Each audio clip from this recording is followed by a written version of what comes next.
Morning, everybody. How you guys doing? Big Blue is percolating. And what the hell? Has BP lost his mind? It's fall time. It's not springtime. So for all of you new guys, this here is a 1983 Versatile 2200. You can see that right there. Box hoe drill. This is what CP and myself seed our grain with. And yeah, it's pushing the mid-September mark. What the hell are we doing, right?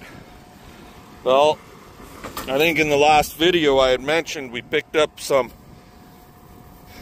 Fall Triticale. And for anybody that doesn't know what Triticale is, or Triticale, Triticale is generally grown as a forage. Most guys silage it. From what I've Google searched and YouTubed and so on and so forth, it's supposed to be equivalent to a average to good alfalfa for protein and feed. TDN, total digestible nutrient. And it grows like a son of a bitch with minimal moisture, apparently. So there's spring seeded Triticale. So what Triticale is, back to what I was trying to say. Basically, they took, I don't know, chromosomes or gene. It's all through science, through the genes. They took parts of a wheat, and I believe it's a hard red spring wheat, and of a rye, and they mixed the two together and came up with Triticale. And now they've also done it with a fall rye, and that's where you get your fall seeded Triticale. Now if you get, in our case, we get this rain that they're predicting to get a good germination. To get a good germination, then come spring, we always have moisture in spring, and they're saying you'll have a good cut, a really good cut in June, which normally we don't cut nothing in June. And if you get a little bit of rain end of June, first week of July, you could potentially be doing another cut end of July, first week of August, and then let it grow up again for a late season fall pasture. Or if you want to cut it a third time, I guess you could always try that. But in our case, we would really like one really good cut at least, and a really good fall grazing option. And if we get two cuts plus a fall grazing option, well shit, that's just freaking bonus material right there. So yeah, yesterday after we got back from our son and to-be daughter-in-law baby shower, CP and I got Big Blue hooked up to the hoe drills, got him in the field, and here we are. And we need to pull. So we're gonna work at getting some of this stuff seeded down.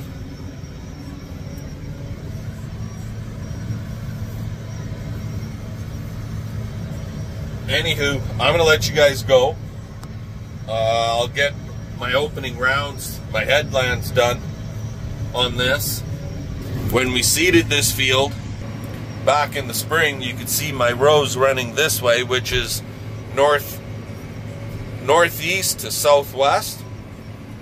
And this year we're going to do full opposite. We're going to go southwest to northeast. So I'm going to get my headlands done, and I'll bring you guys back a little bit later. See ya. Alrighty guys, well, we've been going back and forth here for a bit. I was just about gonna go north and south, and that would be, generally speaking, the same direction that we combined this. But I found when I was doing the opening rounds, that's where it would build up with the loose straw, and then it would start bulldozing, because we are only an 8-inch center, and with that it doesn't really allow for the straw to pass through the shanks. But by going at an angle like this, it's working out a lot better. CP and I were chit-chatting a bit, and we also decided that when I get done, we'll harrow it. We were thinking we would harrow it beforehand, but I figured, Christ, for how hot and dry it is, that straw, as I pass through it, should break up pretty good as it is. And generally speaking, like that right there, it is broke up pretty freaking good. I'm not having issues with that stuff. It's the long straw that never got baled, or stuff that's still attached to the ground because it was lodged in the dirt so bad I couldn't pick it up.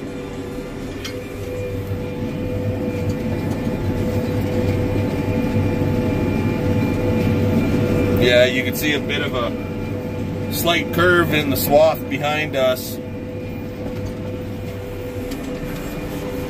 Whatever. Lift. So we will have to stop and fill up here fairly soon.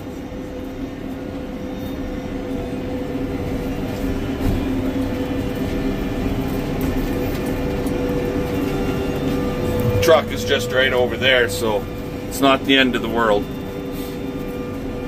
CP says she got me a new belt for our pencil auger, because the one that was on there was pretty much hooched.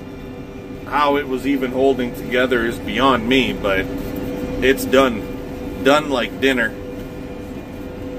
So, and that belt, as far as I know, it's never been changed for as long as I've owned that auger.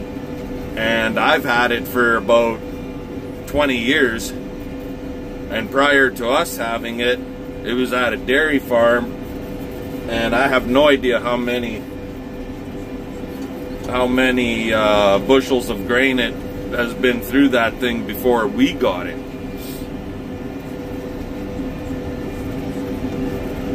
But I'll have to throw that belt on it and give her a go. Anyways, we're just gonna keep on seeding here, so I'll let y'all go. We'll bring you back maybe when we're filling up. Talk to you then. Almost ran out, guys.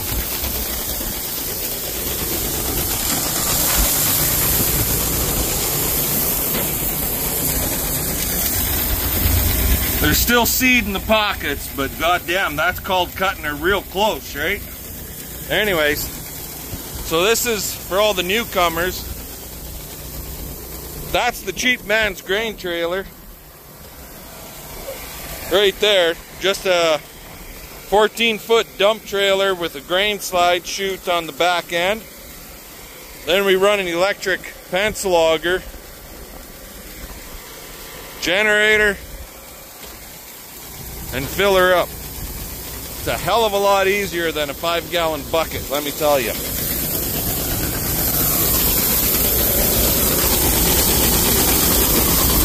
And it works for us. This thing, when it's full, does get kind of heavy, but it works for us. And so yeah, and that's how we get our seed in the ground. It's all old school, basically. Anyways, I'm gonna fill this up and we'll bring you back later. So some of you might say, oh, hey, BC, what about your fertilizer? And the fertilizer boxes, the gear drives are all seized up. It don't work. So I'm not fertilizing. Plus, I think I mentioned before how our barley was super high in nitrogen, and it was either phosphorus or potassium. The guy that I got the seed from, Chris McPherson, he said he generally only puts like 20 pounds of nitrogen down when he seeds this stuff. So I was super high in nitro on the barley. Well, that tells me I've got more than sufficient nitrogen and fertilizer content in this ground that I shouldn't really need to worry about putting any fertilizer down. That's the way I'm looking at it, and that's what I'm going to stick with. We are going to do a soil test on this ground here. Hopefully they get out here this week.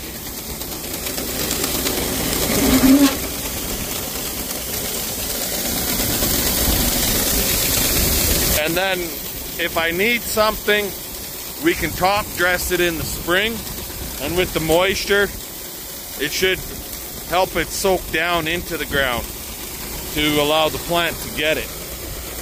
That's my theory. I have no idea, guys. But that's the theory that I'm going with. So, and that's, nobody told me this. This is just what I'm playing with.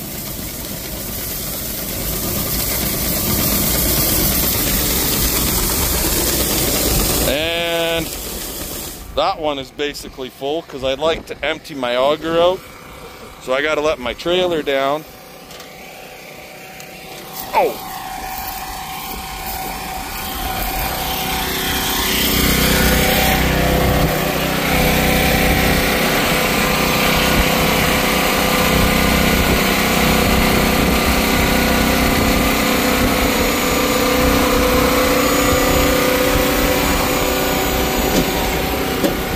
If I had help, I would just get them to lift the auger up. But I ain't got no help right now. So we'll try and empty some of it out and we'll be good to go.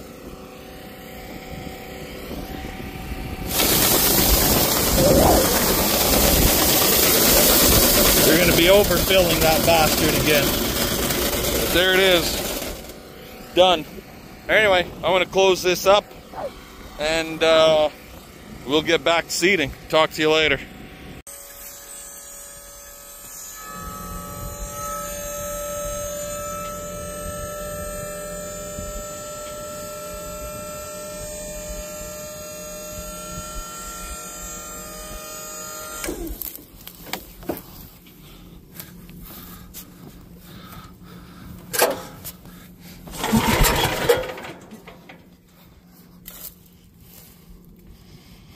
Better turn the red button on. That helps.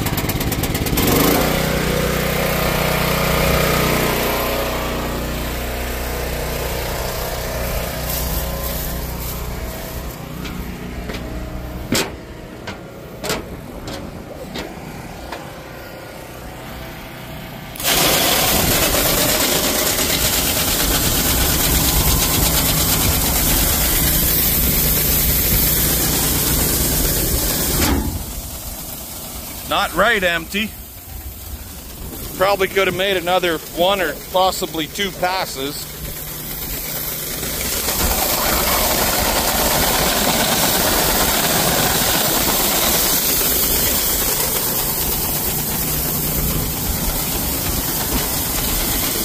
But we're supposed to be putting down 150 pounds, which is damn near 3 bushel an acre.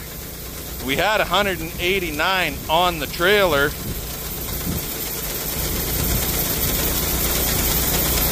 So, if all the calculations are correct, we should have like 30-ish acre bushel left over.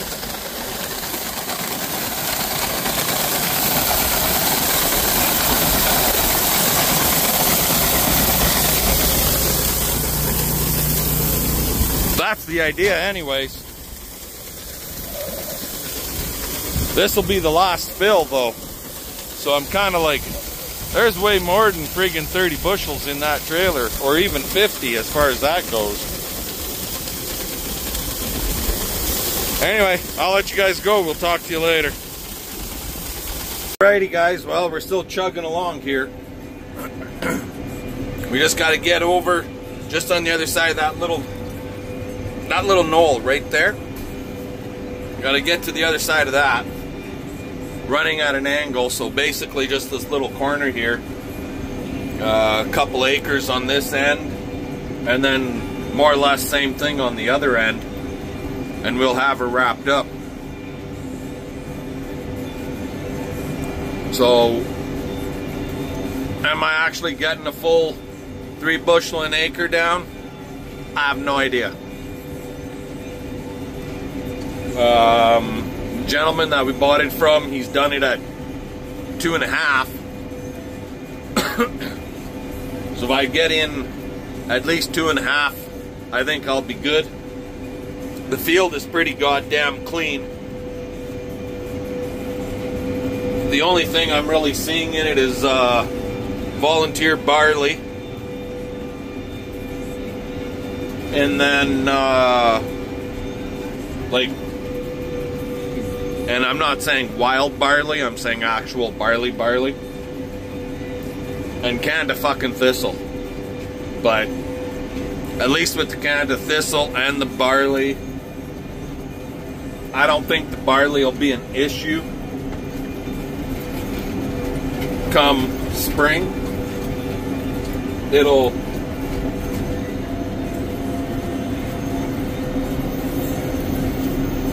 freeze out.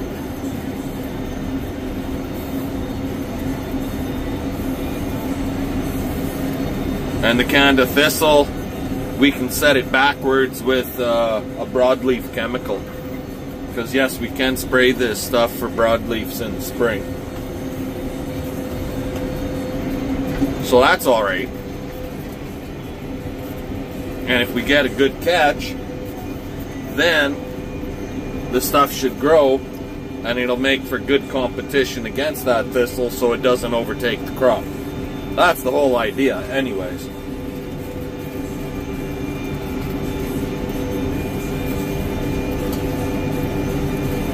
But slowly but surely. And yeah, I don't know, I think we're pushing the 5 o'clock, 4:30, 5 o'clock hour. I can't quite make it out what the radio says. It's better in the dark with the lights that are on it. But anyways, when you're only pulling 20 feet, it takes a while, right? So, but it's still doable. Yeah, some farmers, they'd friggin' whap off this 50-acre field in a matter of a couple hours, but they're pulling 60 or 80 or whatever feet, right? Old BP here. And for whatever reason, well, I know why. On the west side, that ground over there is like a fucking rock. It was making Big Blue snort pulling 20 feet. And that's because after we cut it for green feed, that's where we were driving back and forth to check on our hay over that way. So, anywho, I'll bring you guys back when we get to the other side, when we get down there. Talk to you then. Alrighty. Well, that finishes this end. I guess we're done seeding.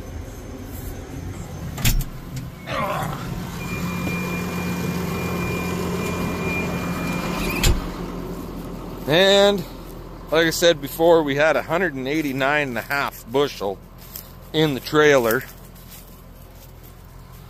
I figure there's probably about a good 40 in there still.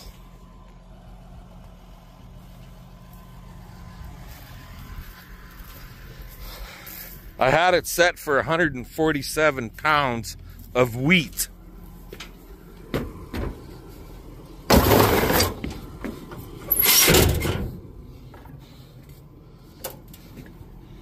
We don't have, so we're 10 hoes per drill. That's what our machine is. Then there's 9, 8, 7, and 6. So on here, we got wheat, oats, barley, flax, milo or sorghum, millet, mustard, and rape. Rape would be similar to canola, but I went with wheat. 150 is what I was told. I went for 147. That means I got to put her on number 35. And that's what I went with.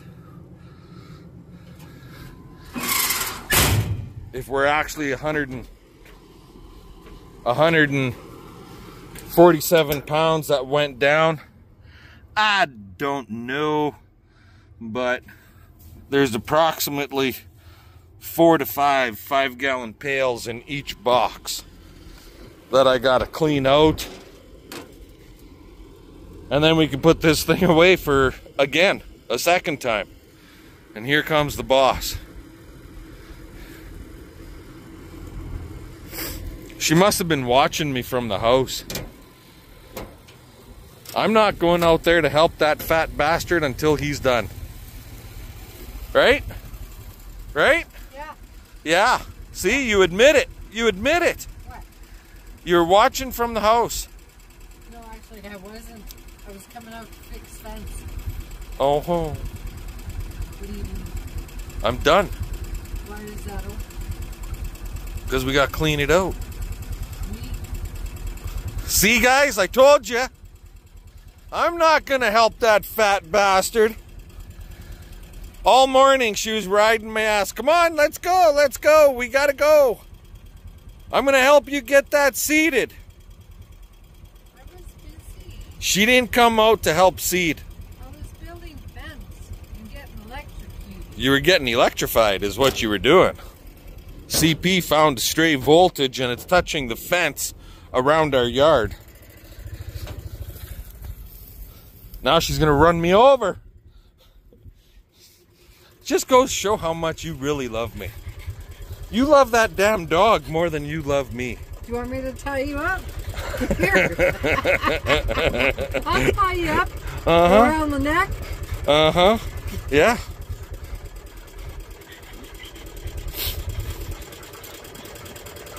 The damn dog gets to lick your boobs and I don't. And she just smiles.